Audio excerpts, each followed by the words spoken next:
पहले बात करेंगे प्रधानमंत्री की अपील की। संकट में बचत की अपील पर सियासी प्रपंच आखिर क्यों, ये सवाल पूछा जा रहा है। पश्चिम एशिया में जारी संकट और ईरान अमेरिका जंग के बीच पूरी दुनिया बुरी तरह से प्रभावित हुई है। डीजल, पेट्रोल और गैस के सप्लाई चेन पर बढ़ते दबाव के बीच प्रधानमंत्री मोदी ने ईंधन बचत और वर्क फ्रॉम होम अपनाने की एक बार फिर अपील की है, ताकि देशों पर निर्भरता कम की जा सके। जानकार मानते हैं कि पश्चिम एशिया में जारी युद्ध का असर अब केवल कुछ सेक्टर्स पर ही सीमित नहीं रहा है। अब इस युद्ध का असर दुनिया की अर्थव्यवस्था पर भी साफ दिखाई देने लगा है। कच्चे तेल की कीमतों में लगातार बढ़ोतरी और ऊर्जा आपूर्ति को लेकर बढ़ती चिंता के बीच भारत सरकार भी अब पूरी तरह सतर्क हो गई है। प्रधानमंत्री नरेंद्र मोदी की अपील के साथ सरकार और उद्योग जगत दोनों युद्ध स्तर पर तैयारियों में जुटे नजर आ रहे हैं। प्रधानमंत्री मोदी ने कहा है कि देशभक्ति सिर्फ जान देना नहीं है, बल्कि मुश्किल वक्त में जिम्मेदारी से जीना भी देशभक्ति है। जाहिर है, राष्ट्रीय संकट के बीच ये हमारी मौलिक जिम्मेदारी भी है कि देश में कुछ अनुशासित जीवन में लाया जाए और सोना खरीदने की मची होड़ को कम किया जाए। जानकारों का मानना है कि पश्चिम एशिया का युद्ध लंबा खिंच सकता है, इसलिए पहले से तैयारी जरूरी है। सरकार अब उद्योग जगत और अन्य संबंधित पक्षों के साथ बैठकें कर संभावित कदमों पर चर्चा कर सकती है, जिसमें देश पर आर्थिक दबाव कम किया जा सके। सरकार का दावा है कि 70 दिनों से ज्यादा ईरान अमेरिका इजराइल जंग के बावजूद घरेलू उपभोक्ताओं को कभी गैस या पेट्रोल की कमी नहीं होने दी गई। लेकिन विपक्ष पीएम मोदी की अपील को मिसमैनेजमेंट कहते कहते नहीं थक रहा है। राहुल गांधी ने कहा कि अब लोगों को कहा जा रहा है कि सोना मत खरीदिए, विदेश यात्रा टाल दीजिए, पेट्रोल कम इस्तेमाल कीजिए, खाना पकाने के तेल और उर्वरकों की खपत घटाइए, मेट्रो का इस्तेमाल कीजिए और वर्क फ्रॉम होम अपनाइए। राहुल गांधी कह रहे हैं कि ये उपदेश नहीं बल्कि विफलता के प्रमाण हैं। बीजेपी का सवाल है कि क्या इंदिरा गांधी से लेकर डॉक्टर मनमोहन सिंह तक की अपील सरकार की विफलता की निशानी थी? कांग्रेस के प्रधानमंत्रियों की एक लंबी फहरिस्त है जिन्होंने ऐसी अपील की थी, पंडित नेहरू से लेकर डॉक्टर मनमोहन सिंह तक। ध्यान रहे कि मोदी सरकार ने कोई प्रतिबंध नहीं लगाया है, बल्कि लोगों को के विवेक पर फैसला लेने के लिए छोड़ दिया है। वित्त मंत्री 2024-25 में भारत का स्वर्ण आयात बिल लगभग 58 अरब अमेरिकी डॉलर था। यह राशि देश के जीडीपी का लगभग 1.5% है। भारत का कुल आयात लगभग 915 अरब डॉलर के आसपास है, जिसमें सोने की हिस्सेदारी करीब 5% है। भारत में करीब 830 लाख करोड़ रुपए का 50,000 टन सोना घरों आदि में रखा है। निवेश और आर्थिक प्रगति में इसकी कोई भूमिका नहीं है।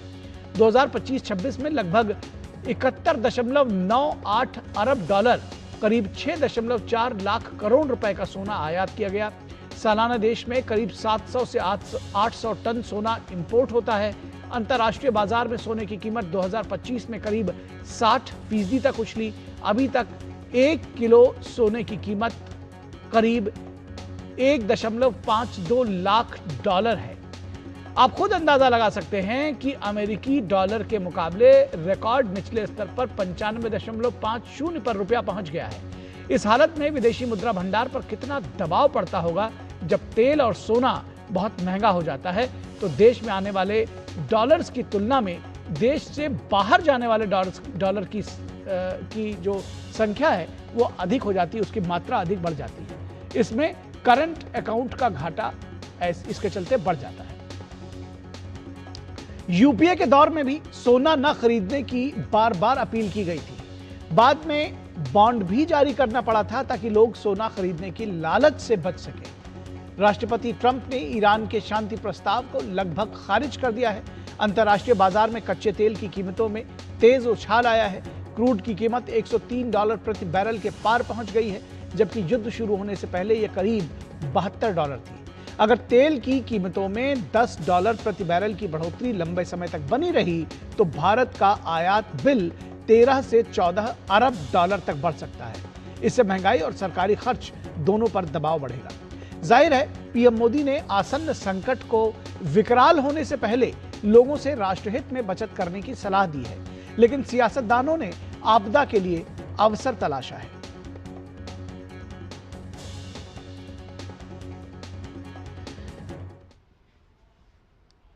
तो सियासतदानों ने आपदा में अवसर तलाशा है, क्योंकि कांग्रेस लगातार इस पर सवाल उठा रही है और ये बात बार बार कही जा रही है कि पंडित नेहरू से लेकर के और डॉक्टर मनमोहन सिंह तक प्रधानमंत्रियों ने इस तरह की अपील पहले भी की थी।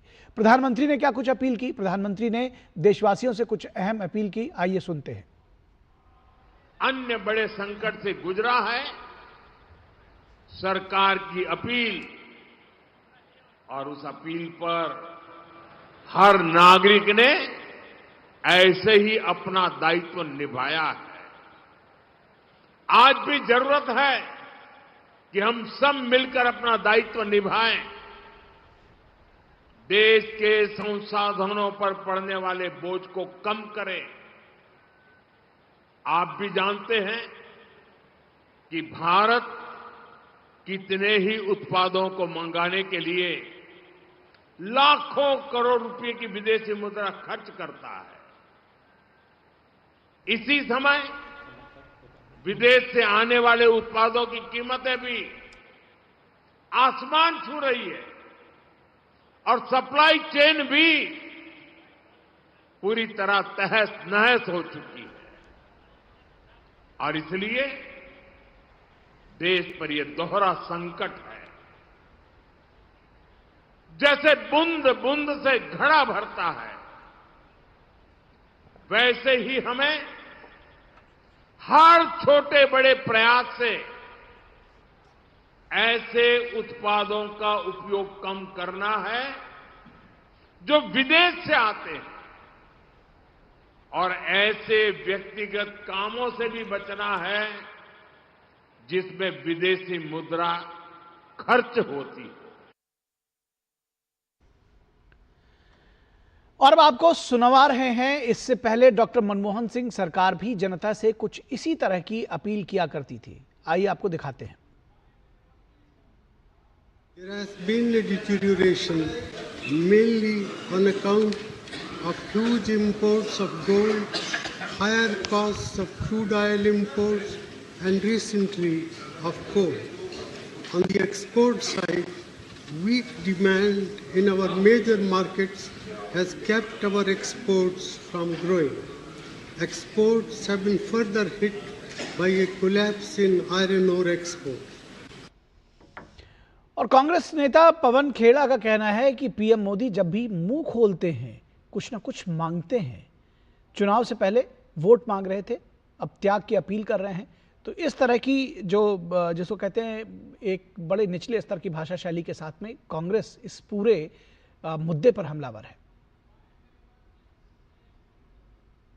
आप आह्वान करते, देश एक होकर आप सबको साथ लेकर चलते, विपक्ष को साथ लेकर चलते, हम साथ खड़े थे आपके।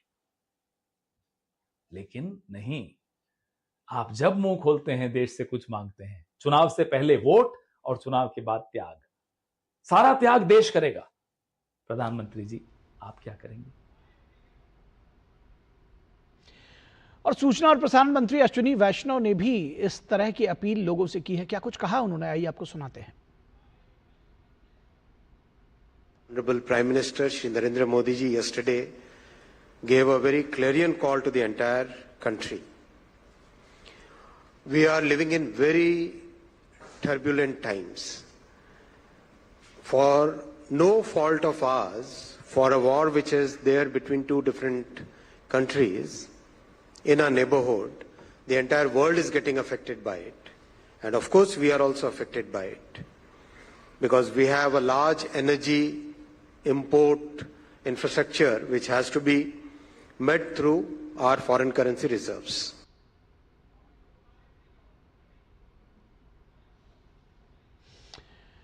और इस खबर पर हम अपने मेहमानों से आपका तारुफ करें, उससे पहले हम इसका थोड़ा सा विस्तार इसलिए भी देना चाहते हैं कि ताकि आप इस खबर को समझ सकें। दरअसल जिस तरह से मिडिल ईस्ट का संकट छाया हुआ है, जाहिर तौर पर आप लोग इस चीज़ को समझ रहे होंगे कि हॉर्मुज़ स्ट्रेट पर किस तरह से संकट है, जहाज़ आ नहीं पा रहे हैं, इसलिए जो क्रूड ऑयल है वो आ नहीं रहा है। तेल का संकट पूरी दुनिया में है, जो $72 प्रति बैरल इस युद्ध के शुरू होने से पहले था। स्थिति तेल की कीमतों की वो 100 को पार कर चुकी है, 103 पे प्रेजेंट चल रहा है।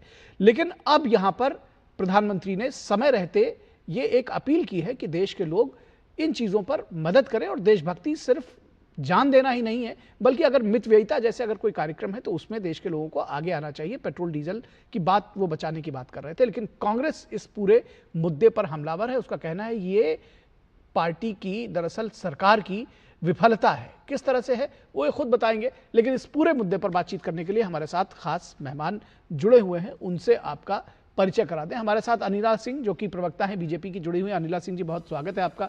हमारे साथ संजीव कौशिक जो कि पॉलिटिकल एनालिस्ट हैं और कांग्रेस के विचारों के समर्थक माने जाते हैं, तो कांग्रेस का पक्ष रखेंगे। संजीव जी, बहुत स्वागत है आपका। और विनोद मिश्रा हमारे कंसल्टिंग एडिटर हमारे साथ जुड़े हुए हैं, बहुत स्वागत है विनोद जी आपका। विनोद जी, किस तरह से, क्योंकि ये एक अपील की थी प्रधानमंत्री ने, इसके पहले भी कई सारी अपील की, और इसी विषय पर अगर हम बात करें, हमने अपने उसमें दिखाया भी कि पंडित नेहरू से लेकर के इंदिरा गांधी तक लाल बहादुर शास्त्री ने खाद्यान्न छोड़ने की, एक टाइम भोजन छोड़ने की बात की थी, और एक लंबी फहरिस्त है कि तमाम प्रधानमंत्रियों ने समय समय पर इस तरह की अपील देशवासियों से की है। डॉक्टर मनमोहन सिंह ने भी की थी लास्ट तक। अब अगर प्रधानमंत्री ने इस बात की अपील की है तो हंगामा क्यों है बरपा? निखिल, कहते हैं ना, prevention is better than cure. तो ये बात सिर्फ मैं नहीं, पूरे देश के लोग जानते हैं कि जब आप किसी चीज़ के लिए प्रिवेंशन करते हैं, किसी सलाह की बात कर रहे हैं, प्राइम मिनिस्टर मोदी ने लगभग यही कहा है। अगर आज आप देश में जिस तरह के रिएक्शन देख रहे हैं, पॉलिटिकल पार्टीज़ का जो आप देख रहे हैं, आपदा में अवसर देख रहे हैं, सियासी अवसर ढूंढने की कोशिश करते हैं, तो सवाल क्या है कि हमारा कोई सिटीजनशिप का जो हम हैं उसमें सिर्फ फंडामेंटल राइट ही है या फंडामेंटल ड्यूटीज़ भी है हमारा? हमारी भी जिम्मेदारी उतनी ही बनती है कि हम सिर्फ शिकायत ही करेंगे कि यहाँ पेट्रोल पंप ड्राई आउट हो गया, गैस से जो है लोगों को मिल नहीं रहा है। सिर्फ अगर हम शिकायत करते हैं और अपनी जो ड्यूटी है एक सिटीजन के नाते, हमारी जो फंडामेंटल ड्यूटीज है उसको अगर हम पूरा नहीं करते हैं, तो मुझे नहीं लगता कि शिकायत करने का हमें कुछ बहुत बड़ा कोई फंडामेंटल राइट बन जाता है। प्राइम मिनिस्टर मोदी ने तो सिर्फ एक संयम करने की बात कही है, जो अपनी रिपोर्ट में बता रहे थे कि अगर आप देखिए कि देश का फॉरेन एक्सचेंज जो फॉरेक्स है उसका मैक्सिमम पार्ट अगर आज की तारीख में तेल और सोने पे जा रहा है, तो आप सोच सकते हैं कि आपके आने वाले समय में आपके फॉरेन एक्सचेंज पे कितना दबाव पड़ता है। आपका जो करंट डेफिसिट पे, उसका करंट अकाउंट है, उसके डेफिसिट कितना लगातार बढ़ता जा रहा है। तो इस स्थिति में अभी एक प्रिवेंशन की जरूरत है, क्योंकि जो आप अभी बता रहे थे अपने एडिटोरियल में कि हॉर्मुज स्ट्रेट का संकट खत्म नहीं हुआ है, और कब खत्म होगा इसकी कोई संभावना नहीं है। अभी अपनी रिपोर्ट में आपने बताया कि प्रेसिडेंट ट्रंप ने एक तरह से खारिज ही कर दिया है उसके सारे सीज़फायर के प्रपोजल को। तो ऐसी स्थिति में हमें एज ए नेशन और एज ए सिटीजन क्या हमारी जिम्मेदारी है, क्या हमारी भूमिका हो सकती है एक राष्ट्र हित में, इसकी एक संकल्प की बात है। इस संकल्प लेके प्राइम मिनिस्टर मोदी ने बेटी बचाओ बेटी पढ़ाओ की बात कही, लाखों लोग, करोड़ों लोग, देश के लोग इसमें जुट गए। प्राइम मिनिस्टर मोदी ने स्वच्छता की बात की, प्राइम मिनिस्टर मोदी ने जब कभी बात की गैस सब्सिडी छोड़ने की बात की, दर्जनों ऐसे अपील उन्होंने किया है और इस देश ने उसको एक तरह से रिस्पोकेट किया है। मुझे लगता है देश के लोगों को कोई दिक्कत नहीं है, पॉलिटिकल पार्टीज को दिक्कत हो रही है, ये बात सामने में दिख रही है। जी बिल्कुल। संजीव कौशिक जी, इस पर जाहिर तौर पर जवाब इसलिए देना होगा क्योंकि प्रधानमंत्री ने इसके पहले भी तमाम क्लैरियन कॉल्स जिसको कहते हैं कि उन्होंने अपील की है और उस पर लोगों का बड़ा अच्छा रिस्पॉन्ड रहा है। प्रधानमंत्री की काफ़ी लोकप्रियता है इस देश में। आप भले ही विरोध में हो लेकिन इस बात को आप मानेंगे, चाहे वो स्वच्छता अभियान से जुड़ी बात रही हो, गैस सब्सिडी छोड़ने की बात हो, 1 करोड़ लोगों ने गैस सब्सिडी छोड़ी जिसकी वजह से उज्ज्वला योजना बाद में शुरू की गई। ये सारी चीज़ें मतलब रिकॉर्ड्स में है। उसके बाद अगर वो एक इस तरह की अपील कर रहे हो, एक ऐसी अपील जो पहले आपके ही शासित प्रधानमंत्री, वो पंडित नेहरू से लेकर इंदिरा गांधी, लाल बहादुर शास्त्री, डॉक्टर मनमोहन सिंह, एक लंबी फहरिस्त है, सब लोग पहले कर चुके हैं, तो फिर इसमें क्या दिक्कत है? देखिए, देश की जनता का भ्रम अब धीरे धीरे टूट रहा है। सरकार ने यह बताया कि जनता को क्या करना चाहिए, लेकिन सरकार ने यह नहीं बताया कि सरकार को क्या करना चाहिए। देश के प्रधानमंत्री ने जो बातें कही, हमें कहने में कोई गुरेज नहीं है कि अपील करना चाहिए इस संकट की घड़ी में, लेकिन पूर्ववर्ती सरकारों ने क्या किया? देश की इंदिरा गांधी ने संकट के घड़ी में सबसे पहले सोना दान करने की बात की तो सबसे पहले जाके अपना सोना दान किया। लाल बहादुर शास्त्री ने एक शाम खाने की बात की तो सबसे पहले खुद एक शाम का खाना छोड़ दिए। यहाँ देश के प्रधानमंत्री 24 घंटे पहले तक बंगाल में सीएम के पद का शपथ ग्रहण करवा रहे होते हैं, वहां अपने कार्यकर्ताओं के बीच में जाकर दंडवत होते रह रहे हैं और 24 घंटे के बाद में उनको पता चलता है कि हिंदुस्तान में तेल का कुआं नहीं है। साहब, ये वैश्विक संकट नहीं है, आपके आर्थिक नीतियों का ये गड्ढम गड्ढा जिसकी वजह से देश इस मुहाने पर पहुंच गया है। 2 महीने से, पिछले 2 महीने से क्या कर रही थी सरकार? पिछले 2 महीने से लगातार 5 राज्यों के चुनाव में वेशभूषा बदल बदल के तरह तरह के रंग रूप में चुनाव प्रचार कर रही थी। क्या उस समय आपको पता नहीं था कि देश किस दिशा में जा रहा है, हमारे भंडार खत्म हो रहा है? पिछले 5 महीनों में फॉरेन पोर्टफोलियो इन्वेस्टमेंट बताता है कि 2 लाख करोड़ से ज्यादा रुपए स्टॉक एक्सचेंज से निकाल लिए गए। पिछले 1 महीने में सबसे कम इन्वेस्टमेंट हुआ है। क्यों ऐसा? क्योंकि लोगों को भरोसा नहीं रहा कि हम यहां पैसा लगाते हैं तो उस पैसे के बदले में हमें कुछ मिलेगा। यह आपको जानकारी नहीं थी, इधर सोचने के लिए आपके पास वक्त ही नहीं था। आपको तो सरकार बनाना था ना, अलग अलग राज्यों में किला फतेह करना था आपको। शायद संजीदगी के साथ इस मुद्दे पर ध्यान दिए होते तो आपको पता चलता। एक दिन में ये स्थिति नहीं पहुंची है ना। 24 घंटे इलेक्शन खत्म होने के बाद, आखिरी मुख्यमंत्री के चुनाव के 24 घंटे के बाद में आप शुरू हो गए। राहुल गांधी तो लगातार कह रहे थे कि इलेक्शन बीतने दीजिए, उसके बाद में सारा ठिकरा किस तरह से फूटता है, महंगाई का बम फोड़ेंगे ये, और वही हुआ जिसकी आशंका थी। क्या हो गया? पहले तेल के दाम क्यों नहीं बढ़े? पहले डीजल खपत क्यों नहीं बढ़ाई गई? आप मुझे ये बताइए कि लंबी लंबी बातें आप कर देते हैं कि हमें डीजल और पेट्रोल के खपत में कम करनी होगी, और 40 गाड़ियों का काफिला लेकर खुद निकल जाते हैं आप रोड शो करने के लिए। आप कहते हैं कि विदेश जाना छोड़ना होगा, हमें त्याग करना होगा, और खुद 5 दिनों की यात्रा की तैयारी कर लेते हैं आप। पहले अपने कथनी और करनी में तो समानता दिखाइए।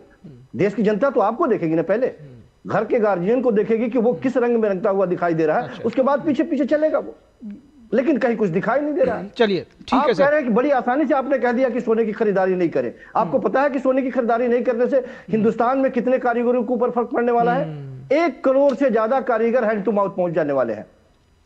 इसकी चिंता नहीं है आपको? ठीक है, क्योंकि आपने फरमान जारी कर दिया। 1 साल पहले आप कह रहे थे कि वो आपके मंगलसूत्र छीन लेंगे, आज खुद आप मंगलसूत्र छूने पर आबादा है। आप किसानों से कह रहे हैं कि आप खेतों में खाद नहीं डालिए, मंगलसूत्र नहीं पहनिए। ठीक है सर, ठीक है सर, ठीक है सर, ठीक है सर। अब मुझे लग रहा है कि बहुत सारे सवाल जो है इसका अनिला सिंह जवाब देंगी, लेकिन आपने कहा कि सरकार ने नहीं बताया कि सरकार ने क्या कदम उठाए।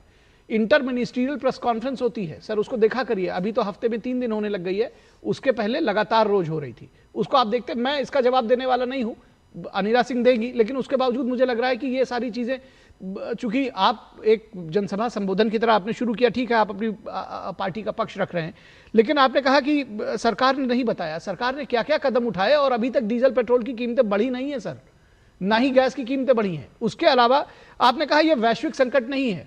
मैं अनिला सिंह के पास जा रहा हूं, उसका लौट कर आइएगा तो ये साबित करिएगा कि यह वैश्विक संकट नहीं है। अनिला सिंह, आपकी बारी। मेरी सभी को राम राम। और संजीव जी, मैं तो आपको बहुत ही परिपक्व और सुलझा हुआ कांग्रेस का नेता मानती हूँ, मानती थी नहीं, मैं मानती हूँ। आज आप किस प्रकार की बातें कर रहे हैं? और मैंने अनेकों बार देखा है कि अगर आपको लगता है कि कांग्रेस पार्टी कोई रैशनल बात नहीं कर रही है और राष्ट्र के विरोध में बात कर रही है, तो आपने हमेशा राष्ट्र के लिए बात करी। आज आप कैसी बातें कर रहे हैं? हाँ, और प्रधानमंत्री जी ने तो केवल और केवल अपील की है ना, आपकी मर्जी है, मान लीजिए, नहीं मर्जी है मत मानिए। क्योंकि अगर आर्थिक राष्ट्रवाद की जब बात होती है तो कांग्रेस पार्टी को राष्ट्रवाद से तो कोई मतलब होता नहीं है। और राहुल गांधी जी इतने ज्यादा समझदार थे तो अभी हाल फिलहाल के चुनावों में नतीजा देख लीजिए। राहुल गांधी जी ने जब से सामने से या पीछे से जैसे भी कमान संभाली है कांग्रेस पार्टी की, 90% से ज्यादा है, 90% से ज्यादा तो वो चुनाव हार चुके हैं। और आप उनकी समझदारी का दम आप भर रहे हैं। हाँ, अगर प्रधानमंत्री जी कह रहे हैं कि भैया सोना मत खरीदो इतना क्योंकि हमें इंपोर्ट करना पड़ता है, तो आप बता दीजिए उसमें क्या गलत वो कह रहे हैं। आप मंगलसूत्र बेचने की बात कर रहे हैं। 1962 के चुनाव में 1962 के जब वॉर हुआ था तब सोना दान करने की बात हुई थी तो महिलाओं ने अपना मंगलसूत्र भी दान किया था। हम वो भारतीय नारी हैं, हम जानते हैं कि राष्ट्र के लिए हमें क्या करना है क्या नहीं करना है। इस कांग्रेस से हम दरअसल ये समझना चाह रहे हैं आपसे कि ये इस तरह की बातें कर क्यों रहे हैं कांग्रेस वाले? क्या मतलब उनके पास कोई इशू नहीं है या क्या क्या वजह क्या है? उनको लग रहा है डीजल पेट्रोल की कीमतें बढ़ेंगी तो धरना प्रदर्शन होगा, वो बढ़ा नहीं, तो मतलब ये एक फ्रस्ट्रेशन है, क्या क्या वजह लग रहा है? देखिए, ऐसा है, विनोद जी ने बहुत अच्छी बात की थी कि precaution is better than cure. यही राष्ट्र के प्रधानमंत्री जी कर रहे हैं कि हमारे राष्ट्र की जो सिचुएशन है वो पाकिस्तान या श्रीलंका जैसी ना हो जाए, तो हम पहले से ही सारी चीजों को संभाल कर चलते हैं। ठीक है, ये बात कांग्रेस को समझ में नहीं आ रही। अभी संजीव जी ने एफडीआईज के बारे में बहुत सारी बातें करी। ठीक है, शेयर मार्केट का इन्होंने जिक्र कर लिया कि वो जो है अपना इन्वेस्टमेंट भारत से लेकर कहीं, शेयर मार्केट अगर आप भी करते हो या मैं भी करती हूँ, मैं जानती हूँ कि मैं भी शेयर मार्केट में इन्वेस्टमेंट कर रही हूँ। जब मुझे लगेगा इंडिया के मार्केट में इन्वेस्ट करना है, मैं इंडिया के मार्केट में करूंगी। जब मुझे लगेगा ब्राजील में करना है, जापान में करना है, चाइना में करना है, कोरिया में करना है, यूएसए में करना है, यूके में करना है, फ्रांस में करना है, मैं वहां करूंगी। आप इसको मापदंड बनाएंगे क्या? आज जितना जो हमारे पास डिपॉजिट है 7 बिलियन से भी ज्यादा है। आपको पता है, आपको याद है 2013 में कितना छोड़ के गए थे आप? कितना छोड़ के गए थे? कोई अंदाजा नहीं है। 1991 में आपको याद दिला देती हूँ Sanjeev ji, 47 ton of gold जो बैंक ऑफ इंग्लैंड में जाके गिरवी किया गया था, 27 टन ऑफ गोल्ड जो जाके बैंक ऑफ स्विट्जरलैंड में जाके गिरवी किया गया था। और ये सब वापस कौन लेकर आया है? मनमोहन सिंह जी नहीं लेकर आए थे, ये नरेंद्र मोदी जी वापस लेकर आए हैं। और पूरी दुनिया जानती है इस चीज को। आप लोगों की सत्ता जब गई थी तो पेट्रोलियम की जो कंपनीज हैं उनका कितना उधार छोड़कर गए थे, उसको पूरा करने का काम किसने किया?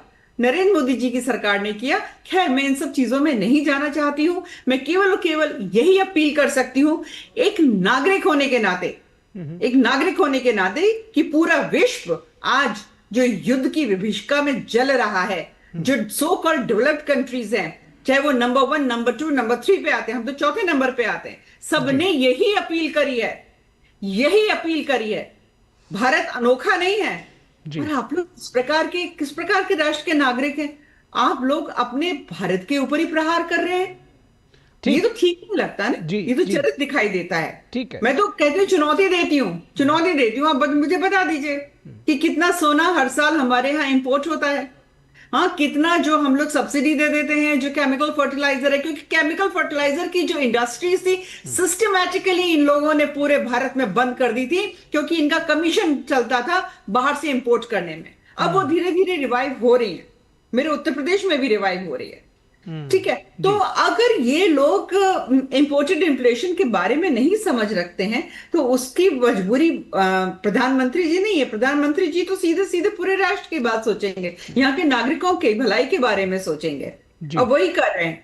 अगर हॉर्मुज का रास्ता आज बंद है, तकलीफ है, क्योंकि ये हमारे पास तो क्रूड ऑयल सारा इंपोर्ट ही होता है ना। ठीक, हमारे यहाँ तो पैदा नहीं हो रहा है। ठीक है विनोद जी, ये इस तरह की जो सियासत है, इसके पीछे का मैं एजेंडा समझना चाहता हूं, क्योंकि ये बात ऑब्वियस है कि प्रधानमंत्री की जो एक कॉल है वो कोई ऐसा सरकारी आदेश नहीं जारी हुआ है, लेकिन एक अपील की गई है, और उस अपील पर इस तरह का रिएक्शन क्यों है? निखिल, मुझे तो लग रहा था अभी तक कौशिक जी तो पढ़े लिखे आदमी हैं और कुछ संजीदगी तरीके से बात भी रखते हैं। इन्होंने तो सिर्फ पवन खेड़ा का सिर्फ ट्वीट पढ़ा है इन दिनों में, उसके आगे पीछे पढ़ा ही नहीं है। ये देश या दुनिया 70 दिन से जो अभी आप ईरान, अमेरिका और इजराइल के युद्ध के बीच में फंसा पड़ा है, पूरी दुनिया की आप तबाही देख रहे हैं। एक बार डेटा देख लीजिए अपने आसपास की दुनिया का कि पेट्रोल के दाम कितने बढ़े हैं। खुद अमेरिका में और जर्मनी में, जापान में, पाकिस्तान और श्रीलंका की तो बात आप छोड़ दीजिए। तो फिर कम से कम भारत की स्थिति को तो देख के आप ये कह सकते हैं कि सरकार ने किस तरह से इसको संभाला है। ये भी आप इस चीज़ को देख लीजिए, कभी अखबार भी पढ़ लीजिए कि 7 कंट्री से आपका ऑयल इंपोर्ट का था, आज की तारीख में 41 कंट्री से, 41 कंट्री से भारत का जो है अपना ऑयल का इंपोर्ट का उसने अलग अलग अपने वे आउट खोला है। गैस का अभी तक नहीं है। 90% आपके गैस जो है हॉर्मुज स्ट्रेट से ही गैस का वो चेन, सप्लाई चेन है। तो भारत ने अपने 80-90 दिन का आज की तारीख में, ये भी पीएम मोदी और नरेंद्र मोदी सरकार की आप इस बात के लिए सलामी दे सकते हैं कि 80 दिन के पास में आपके पास में रिफाइनरी का स्टॉक है। और आज भी पेट्रोलियम मिनिस्टर कह रहे थे कि भाई उतना स्टॉक तो आज भी है, लेकिन सवाल ये है कि ये जिस तरह की विभीषिका है और दुनिया में जिस तरह से इम्पैक्ट हो रहा है, तो इसमें अगर आपका रुपया लगातार कमजोर होते जाएगा और जिस स्थिति में आपको रोज ऑयल के लिए और सोना के लिए आपको पेमेंट करने पड़ते हैं, आपको ड्यूटी देने पड़ते हैं, तो इसका सीधा असर आपके करंट अकाउंट पे पड़ रहा है, वो डिफिसिट बढ़ रहा है। थोड़ा इकोनॉमिक्स की बात भी समझ लीजिए, चिदम्बरम साहब जो कह रहे थे। तो सिंपल सी बात है, इतनी समझने की बात है। आप हम एज ए सिटीजन अपनी ड्यूटी निभा सकते हैं कि मुथूट बैंक के लिए सोना खरीदने की जो प्रवृत्ति है हमारी, कि वक्त पड़ेगा तो हमको मुथूट बैंक काम आएगा, सोने की गिरवी रख दीजिए। तो इस देश में अगर 800-900 लाख करोड़ रुपए का सोना जो लोगों के घरों में है और हर दिन सोना की कीमत जो इतनी तेजी से उछाल रहा है, कुछ दिन तो रुक जाइए। ये ऐसी अपील अगर की जाती है प्राइम मिनिस्टर से तो इस बात को लोग को तारीफ करनी चाहिए।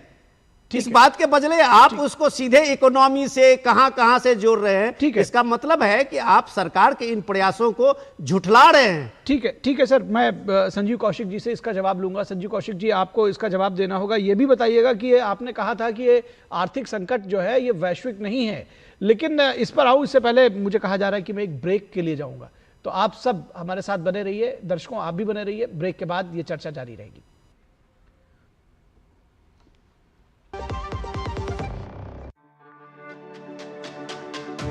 मेरी पसंद, मेरी पसंद, मेरी पसंद, मेरी पसंद, हमारी पसंद, हम सबकी पसंद। मजबूत देश का मजबूत सरिया हो गया स्टील।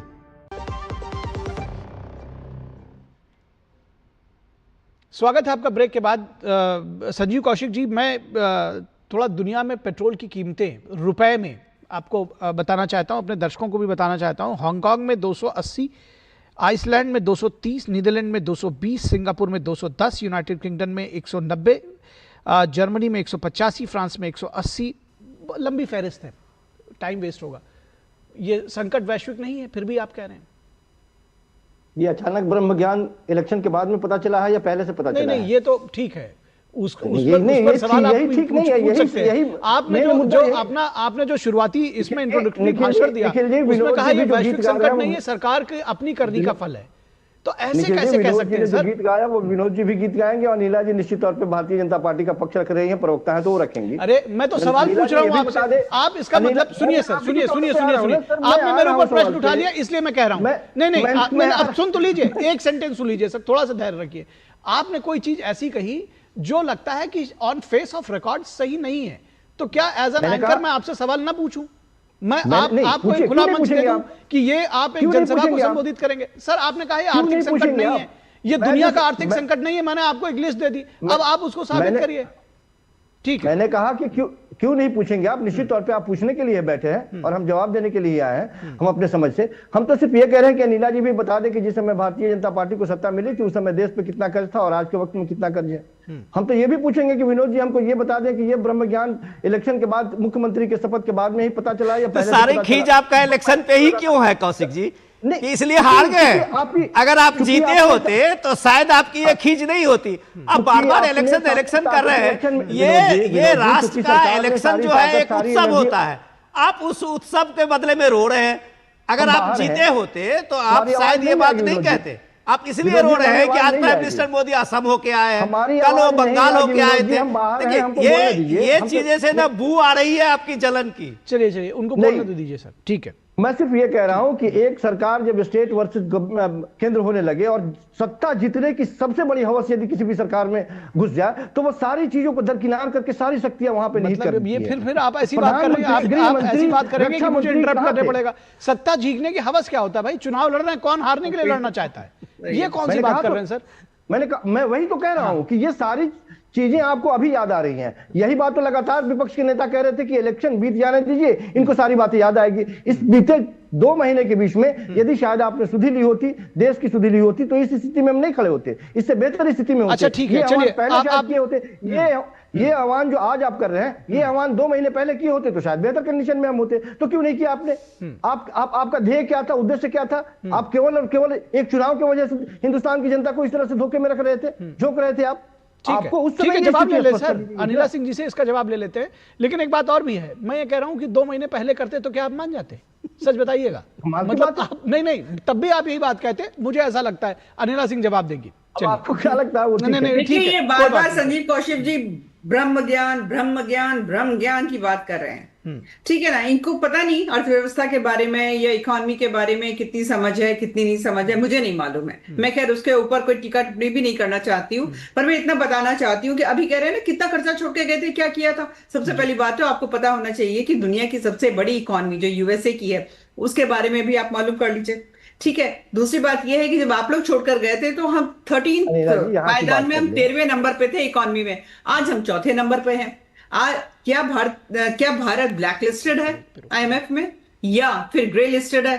बिल्कुल भी नहीं है। इसका मतलब बिल्कुल सही डायरेक्शन में हम जा रहे हैं। ठीक है, चिदम्बरम जी की जो शब्दें याद करिए 2013 में कि सोने के ऊपर कितना ज्यादा टैक्सेशन, कितनी ज्यादा ड्यूटी लगा दी गई थी ना, याद करके रखिए। और आप कह रहे पहले 2 महीने पहले क्यों नहीं किया था? मैं ये कहती हूँ कि मैं तो धन्यवाद देती हूँ हमारे राष्ट्रीय प्रधानमंत्री जी का। अगर 2.5 महीने से और अभी भी आज की तारीख में भी राहत मिली हुई है मेरे भारत के नागरिकों को, तो कांग्रेस को क्या परेशानी हो रही है इसमें? भाई हमेशा आप लोग परेशान करने के लिए बैठे रहते हैं। दूसरी नहीं संजीव जी, मैं आपके बीच में नहीं बोल रही थी, आपके बीच में नहीं बोल रही थी, मुझे मालूम है सच कड़वा होता है। चुप होकर बैठिए। मैं और आप कैवलकेड के बारे में बात कर रहे थे।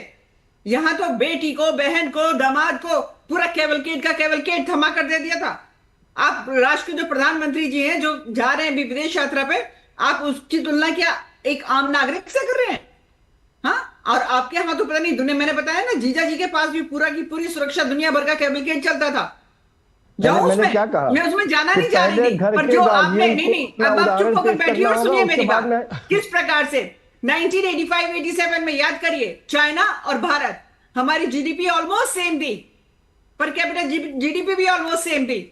ये आप लोगों की एक नंबर की दुष्ट फेल बेकार पॉलिसीज है। यदि आप बात नहीं समझ पा रही हैं, मैं जो कहने का प्रयास कर रहा हूं, इससे पहले भी प्रधानमंत्री ने, इससे पहले भी इंदिरा गांधी ने ये सोना दान करने की बात की थी, सबसे पहले सुना दिया था। आप चलिए ठीक है, ये इस तरह की बहस नरेंद्र मोदी जी आ गए हैं और economic growth fastest growing economy है पूरे विश्व में। आप बात क्या कर रहे हैं? ठीक है। दरअसल एक बात और भी है संजीव कौशिक जी, कम से कम लोगों को भ्रम में मत रखिए कि अगर प्रधानमंत्री सरकारी यात्रा पर जा रहे हैं और पूरी ऑस्टेरिटी के साथ में, अब मैं फिर उन यात्राओं की बात नहीं करूंगा जो डॉक्टर मनमोहन सिंह के समय में होती थी, ठीक है, क्योंकि यह चर्चा कहीं और चली जाएगी। अगर पूरी ऑस्टेरिटी के साथ में सरकारी यात्रा हो रही है, आप उसको डेस्टिनेशन वेडिंग के लिए विदेश जाने के लिए अगर उन्होंने एक क्लैरियन कॉल की है कि ऐसी चीजें हैं, तो रोकिए, उसको कंपेयर मत करिए, लोगों को, दर्शकों को भी भ्रम में मत डालिए। फिलहाल आप सभी लोगों का बहुत शुक्रिया। डॉक्टर अनिला सिंह जी आपका शुक्रिया, संजीव जी आपका शुक्रिया, विनोद जी आपका शुक्रिया। और यहां रुकेंगे एक छोटे से ब्रेक के लिए। ब्रेक के बाद जब वापस लौटेंगे तो चर्चा करेंगे कि आखिर केरल में क्या फंसा है पेच कि कांग्रेस मुख्यमंत्री पद का नाम, चेहरा जो है वो स्पष्ट नहीं कर पा रही है। ब्रेक के बाद।